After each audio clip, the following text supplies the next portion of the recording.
Our guest now, former MI5 intelligence officer Annie Machon. And Ms. Machon, thank you for joining us on the programme. Now, one of the WikiLeaks allegations is that the CIA is using malware stolen from other states, including Russia, meaning it leaves behind, for example, Russian fingerprints when it commits cyber attacks. Now, with that in mind, let's just quickly recall all the hysteria surrounding supposed Russian hacking. Please hold the line and listen to what we have.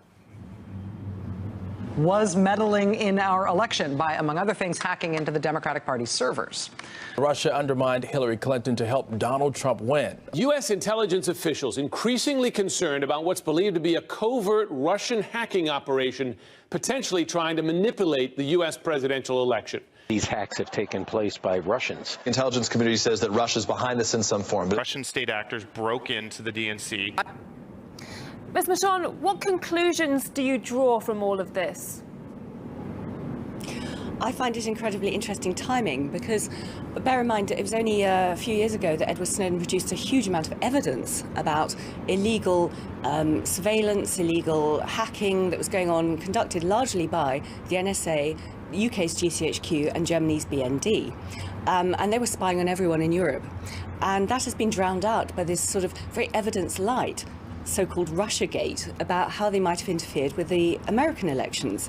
And that's been followed up, of course, as well, with claims across Europe that Russia is trying to interfere with the democratic process, with cyber warfare, trying to subvert the elections in the Netherlands, in France, in Germany, even potentially had an influence in Brexit. Now, this appears to be so much rubbish. There is no evidence being produced, as opposed to what Edward Snowden produced, to show what the NSA and GCHQ are doing across Europe.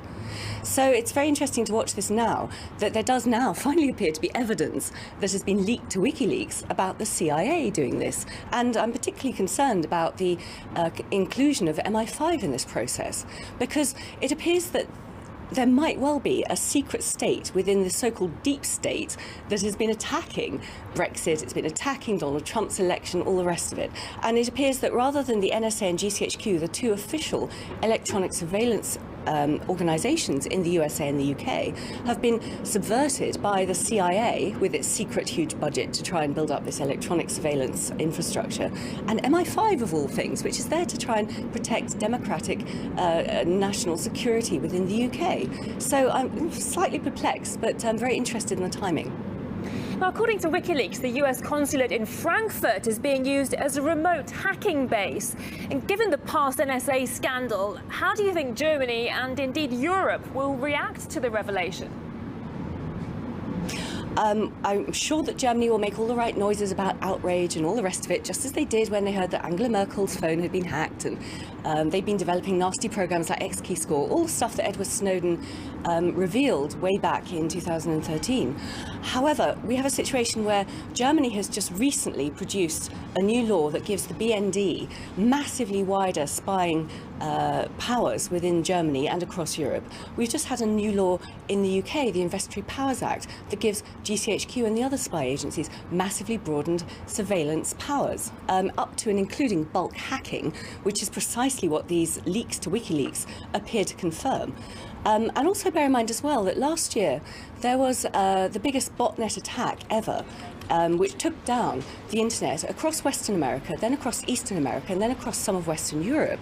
And this botnet was was built on smart devices within people's homes, not their computers, not their phones, but things like smart fridges, smart computers, that sort of thing, smart televisions as well. So it's utterly feasible that all these devices have already been hacked and they are used to spy on us.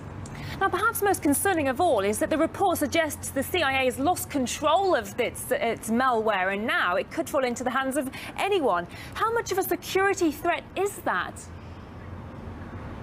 It's a huge threat, and we've seen this before as well, because a few years ago there was a cyber war attack against the Iranian energy nuclear facility, and this was something called the Stuxnet virus. Now, this apparently, reportedly, has been developed by both the NSA and also by the Israeli intelligence agencies to target specifically the Iranian nuclear sites. However, of course, once it's released, it's out there in the wild. So it has been, taken up by other people with perhaps even more malign intentions, it can be further developed, it can be further militarized, and it could cause unknown harm to all our infrastructures. You know, our aviation systems, our air control systems, our railway systems, our energy systems, all of that can be made vulnerable, even just to that one virus, which was a military attack against Iran, a cyber warfare attack against Iran. So with all these other potential backdoors and cyber warfare tactics, the potential for damage to all our democracies, if in the wrong hands and if developed or mutated, is huge. It's a bit like putting a new genetically modified virus out there. It's a bit like putting Ebola out there. You know, you can't control it once it's out there in the wild, and it will just suddenly mutate and run rampant. Do you think that the loss of control could pose a danger to governments or world leaders? It can pose a danger to us all. I mean, all our countries now are run very much on the internet infrastructure, be it, you know, planes falling out of skies or our energy grid or whatever it is. So once these weapons are available and they can fall into the wrong hands and be mutated, they can be very damaging to us all. And the internet is the new warfare front line. Cyber warfare is the new front line of the 21st century. Now, apparently there's a piece of malware jointly developed by the CIA and MI5, which hijacks Samsung smart TVs, we mentioned it earlier, and turns them into covert microphones. Now, as someone with experience in intelligence work, what might this be used for, and how widely might it have been deployed? Well, once it's out there, it's going to be deployed everywhere. We are looking at the George Orwell 1984 novel, where we have screens in our flats potentially watching us. So I remember back in the 1990s, the capability was there to implant software onto primitive mobile phones, onto primitive computers, so that they could indeed be switched on to record and film us and log our keystrokes. However, back in those days, there was a notion of oversight, and there was a notion of targeted surveillance, which is what we need to prevent the bad guys doing bad things to us. And it was also very labour intensive. Of course, because of the massive expansion of the internet and technology, now they can do it on an industrial scale, which is what they seem to have developed, which means that none of us has any inherent sense of privacy unless we take quite extreme actions to protect our privacy, even in our own homes. And that, I think, is very dangerous for a fully functioning democracy, because once you lose the sense that you have privacy to talk, to write, to watch, to read, then suddenly you might start self-censoring yourself in the sense of you inhibit what you do. So you can't fully inform yourself to be a fully informed participatory citizen in a democracy. It's a very dangerous path to go down. OK, former MI5 intelligence officer Annie Machon, thank you for your time.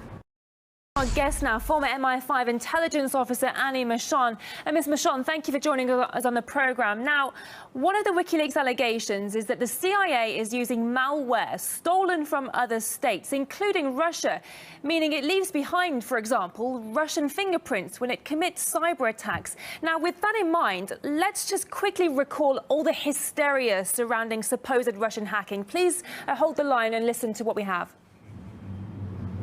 Was meddling in our election by, among other things, hacking into the Democratic Party servers. Russia undermined Hillary Clinton to help Donald Trump win. U.S. intelligence officials increasingly concerned about what's believed to be a covert Russian hacking operation, potentially trying to manipulate the U.S. presidential